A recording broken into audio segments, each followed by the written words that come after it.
1 Kings chapter 16. Then the word of the Lord came to Jehu, son of Hanani, concerning Baasha. I lifted you up from the dust and appointed you ruler over my people Israel.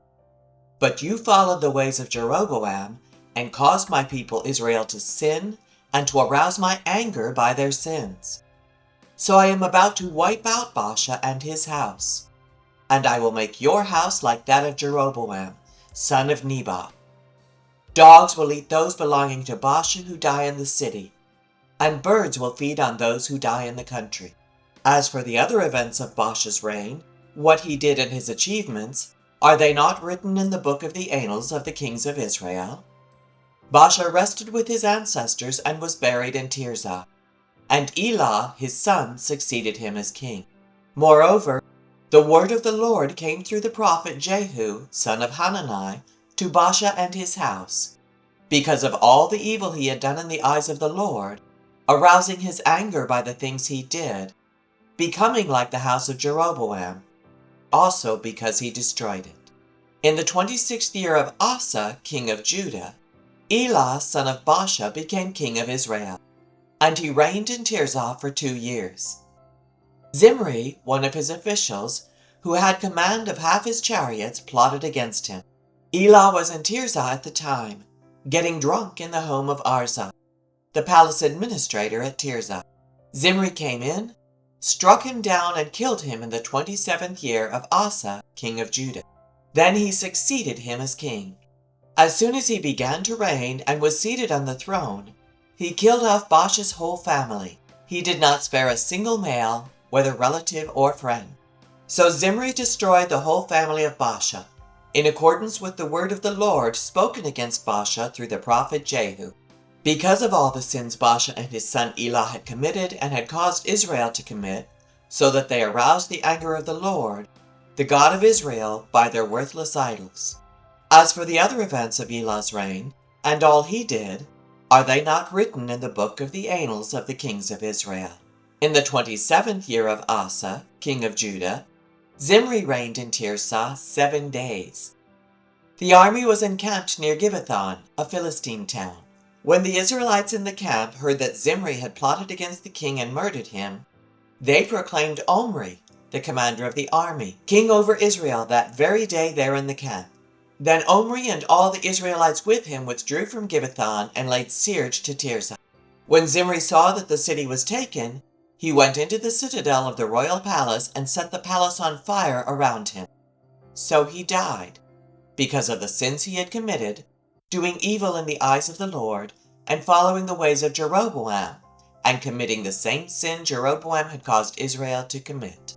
As for the other events of Zimri's reign, and the rebellion he carried out, are they not written in the book of the annals of the kings of Israel? Then the people of Israel were split into 2 factions. Half supported Tibni, son of Ginath, for king, and the other half supported Omri. But Omri's followers proved stronger than those of Tibni. So Tibni died and Omri became king.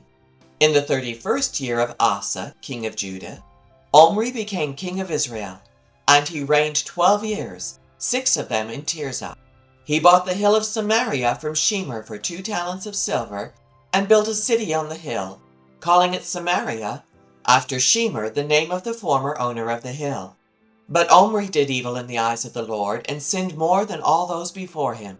He followed completely the ways of Jeroboam, son of Nebat, committing the same sin Jeroboam had caused Israel to commit, so that they aroused the anger of the Lord, the God of Israel, by their worthless idols. As for the other events of Omri's reign, what he did and the things he achieved, are they not written in the book of the annals of the kings of Israel? Omri rested with his ancestors and was buried in Samaria, and Ahab his son succeeded him as king. In the 38th year of Asa, king of Judah, Ahab, son of Omri, became king of Israel, and he reigned in Samaria over Israel 22 years. Ahab, son of Omri, did more evil in the eyes of the Lord than any of those before him.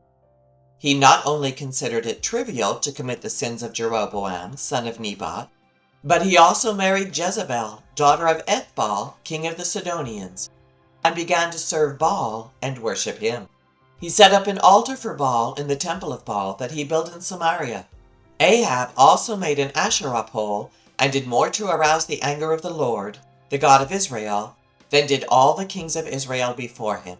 In Ahab's time, Hiel of Bethel rebuilt Jericho. He laid its foundations at the cost of his firstborn son Abiram, and he set up its gates at the cost of his youngest son Segu, in accordance with the word of the Lord spoken by Joshua son of Nun. 1 Kings chapter 17. Now Elijah the Tishbite from Tishbe in Gilead said to Ahab, As the Lord, the God of Israel lives, whom I serve, there will be neither dew nor rain in the next few years except at my word.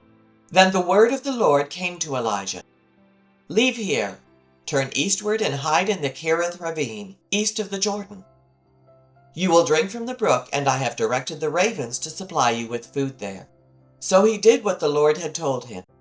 He went to the Kerith ravine, east of the Jordan, and stayed there. The ravens brought him bread and meat in the morning, and bread and meat in the evening, and he drank from the brook. Some time later the brook dried up because there had been no rain in the land. Then the word of the Lord came to him. Go at once to Zarephath in the region of Sidon and stay there. I have directed a widow there to supply you with food. So he went to Zarephath. When he came to the town gate, a widow was there gathering sticks. He called to her and asked, Would you bring me a little water in a jar so I may have a drink? As she was going to get it, he called, And bring me, please, a piece of bread. As surely as the Lord your God lives, she replied, I don't have any bread, only a handful of flour in a jar and a little olive oil in a jug. I am gathering a few sticks to take home and make a meal for myself and my son, that we may eat it and die. Elijah said to her, Don't be afraid. Go home and do as you have said. But first make a small loaf of bread for me from what you have and bring it to me, and then make something for yourself and your son. For this is what the Lord, the God of Israel, says. The jar of flour will not be used up, and the jug of oil will not run dry until the day the Lord sends rain on the land. She went away and did as Elijah had told her. So there was food every day for Elijah and for the woman and her family. For the jar of flour was not used up, and the jug of oil did not run dry, in keeping with the word of the Lord spoken by Elijah. Some time later, the son of the woman who owned the house became ill. He grew worse and finally stopped breathing. She said to Elijah, What do you have against me, man of God? Did you come to remind me of my sin and kill my son? Give me your son, Elijah replied. He took him from her arms, carried him to the upper room where he was staying, and laid him on his bed.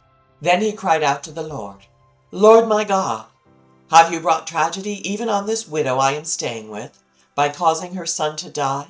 Then he stretched himself out on the boy 3 times and cried out to the Lord, Lord my God, let this boy's life return to him. The Lord heard Elijah's cry, and the boy's life returned to him, and he lived. Elijah picked up the child and carried him down from the room into the house. He gave him to his mother and said, Look, your son is alive. Then the woman said to Elijah, Now I know that you are a man of God, and that the word of the Lord from your mouth is the truth.